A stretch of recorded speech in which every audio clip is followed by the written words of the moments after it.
फतेहपुर जिले की सांसद और केंद्रीय राज्य मंत्री साध्वी निरंजन ज्योति ने नया नारा देते हुए कहा, रामलला हम आएंगे 2024 में दर्शन पाएंगे। इसके साथ ही केंद्रीय राज्य मंत्री ने अपने को हिंदू होने पर गर्व जताया। भाजपा की फायर ब्रांड साध्वी निरंजन ज्योति विश्व हिंदू परिषद और बजरंग दल की शौर्य यात्रा के दौरान एएस इंटर कॉलेज में लोगों को संबोधित कर रही थी।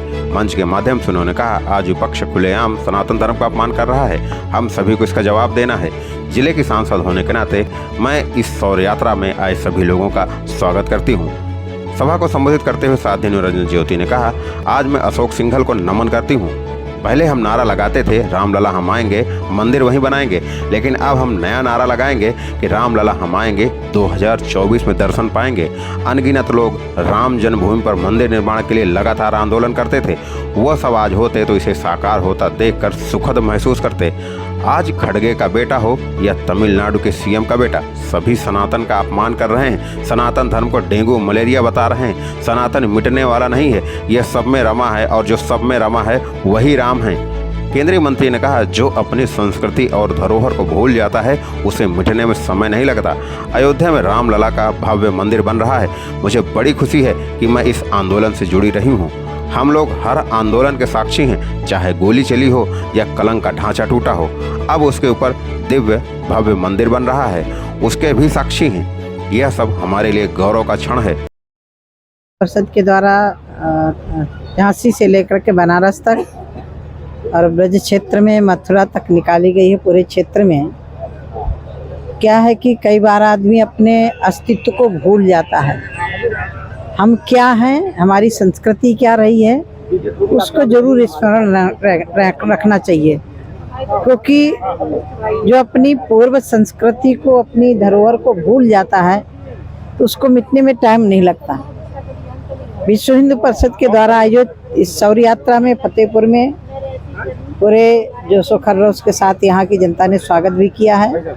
अब यहाँ से खागा जाएगी, खागा से चित्रकूट जाएगी। मैं यहाँ की सांसद होने के नाते मैं विश्व हिंदू परिषद में के द्वारा आयोजित इस शौर्य यात्रा का स्वागत भी करती हूँ। जो लोग भी आए उनका सबका मैं स्वागत करती हूँ। और ये रामलला का मंदिर बन रहा है और मुझे खुशी हो रही है कि उस आंदोलन से मैं निकली हुई हूँ, राम जन्मभूमि आंदोलन से ही निकली हूँ।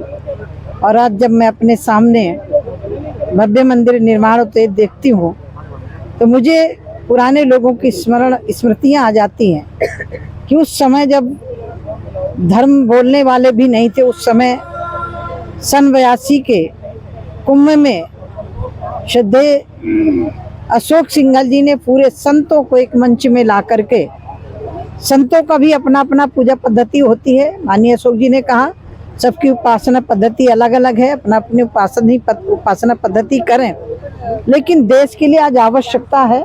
वो समय था जब करपात्री जी महाराज जी से लेकर के दोरहा बाबा जी से लेकर के जितने भी पुराने संत थे, सारे संत एक मंच में आए और श्रद्धेय अशोक सिंघल जी सारे मंचों को लाए। और मेरा सौभाग्य रहा कि मैं इस आंदोलन की एक हिलहरी की तरह भूमिका में रही हूँ और हमेशा रहूँगी। और मेरा सौभाग्य कि हम लोग हर आंदोलन के साक्षी हैं, गोली चली उसके भी साक्षी हैं, कलंक का ढांचा टूटा उसके भी साक्षी हैं, और उसके ऊपर दिव्य और भव्य मंदिर बन रहा है उसके भी हम साक्षी हो रहे हैं। ये हमारे लिए गौरव का विषय है, गौरव का क्षण है। और आगे जो भी है हमारी यात्रा जा रही है, मेरी शुभकामना है कि हम लोग इस जनता के अंदर जगाएं, कम से कम रोटी अपनी अपनी कमाना अपना अपना, लेकिन देश हमारा है, उस देश के लिए सबको चिंता करनी पड़ेगी। जो लोग आज हमारी संस्कृति को चुनौती दे रहे हैं, हिंदू धर्म को खत्म करने की बात कर रहे हैं, हिंदू धर्म को खत्म करने वाले स्वयं खत्म हो गए। कितने आए कितने चले गए, हूण आए, खस आए, ईसाई आए, कितने आए, सारे के सारे खत्म हो गए। और ये हमारी अमूल्य धरोहर है जिसको भगवान कृष्ण कहते हैं, जातस्य ही ध्रुव मुत्तुम ध्रुवन जन्म में तस्सा, जो जन्मा है मरा है, लेकिन हमारा जो धर्म है वो जन्म नहीं है, आद्य उपांत है, जिसका ना कभी याद हुआ है ना अंत हुआ है, जो सदैव रहने वाला है। उस धर्म को कोई खत्म नहीं कर सकता। हाँ, इतना जरूर कहना चाहती हूँ, कभी कभी सूर्य के सामने ग्रहण आ जाता है तो सूर्य का कुछ नहीं बिगड़ता है, तो लोगों की आंखों से ओझल जरूर हो जाता है। वही ओझल हो जो लोग अपनी आंखों से इस धर्म को ओझल कर रहे हैं, उनको याद दिलाने के लिए शौर्य यात्रा है। डेली इंसाइडर फतेहपुर के लिए आशीष सिंह की रिपोर्ट।